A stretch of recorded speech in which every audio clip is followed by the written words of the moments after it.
There,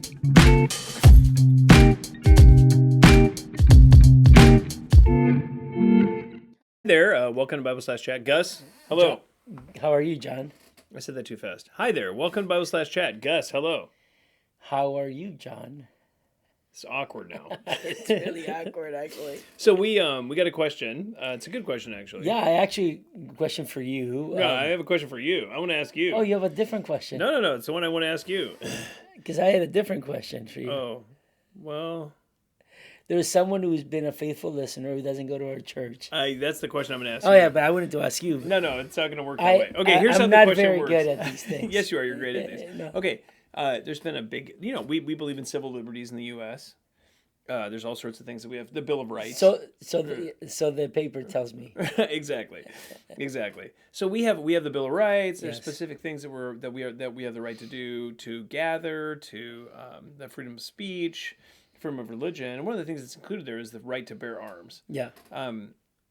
As a Christian, obviously, who believes in the control and the absolute sovereignty of God, we believe that God loves us. There's a sense in which, like, we know that God is going to, our lives we're totally in His hands. All those things are in His hands completely.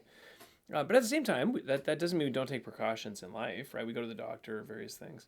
So, to what sense? What would you say to a person, like, let's say a random person, Yeah, a random person who may or may not be related to you, who says, "Hey, is it biblically appropriate for a Christian to own a firearm to protect themselves?" Now, obviously, there's implications to that. There's a potential you could take life. Yeah. There's legal ramifications. There's all sorts of stuff there. But assuming that it's legal, assuming that you use it in a way that's righteous, is it biblical for a Christian to own a firearm for self-protection? Yeah. I think a lot of it has to do with, is it legal? And if it's legal, is it right for you? Yeah. And then do you have the desire to do so, and not just, well, like, I guess I'm supposed to because I'm over 18 and I'm a male. Yeah. And I should, defend my family. I think the question, first of all, is it legal? Yeah. And as we see in our law, it is legal. Yeah. There are illegal firearms, and we course. would say no. Yeah, don't own those. That's Don't wrong. own those. Yeah, they're illegal. So we would. So that's not even a part of the conversation. Yeah. But I think if you do, if you do want to own a firearm that is illegal, you're able to do so because it's legal. However, what you said is really important: is to think about even the ramifications of owning a gun. Yeah. Taking someone's life, an accident. And doing your due diligence and being trained to use it well. Yeah, of course. And not just, well, we're going to go with a few buddies Yeah. and just, see what happens. Yeah. I think that there those ramifications that we need to think about. Now, there's the other one that we think about. Do I need that to defend myself? Yeah. And I would say, no, you don't need that to defend yourself, right? It's not like just having a stick. I guess you can defend yourself with a stick. Totally. There are people that feel very strongly about that. Hey, no, you need to own a weapon. But I would say, no, you don't need that. But do you want? If you want to, should you choose to do so? Yeah. Yes. If it's legal, absolutely, I would have no problem with someone doing that. So you would say that, like, within the confines of the law, that you would leave that up to the conscience of the individual. Yes, absolutely. So a person who says, "I want to own a gun," Yeah. like, I feel like I'm safer. I'm going to get my concealed carry permit. Yeah. I'm going to carry when I'm driving. I want to make sure I Yeah. have it when I'm at work. Whatever. I mean, people in various situations, various complexities in terms of what they're doing. So you would say they have total freedom to do that? Legally, yes. Okay. Yes. And then it's just up to their conscience. It's up to their conscience and also wisdom, right? Yeah. But for example, if you have your carry conceal permit, and there are places where you are not shouldn't carry conceal, Yeah. then I think you need to follow the law. Yeah. In that case. So we're gonna say, like, you must obey the law completely. Yeah, you must do it at all times. Yeah. Okay. Got Unless you're asking to sin, right? Right, We of would, course. but we would agree with that. Yeah, right? of course. Yeah.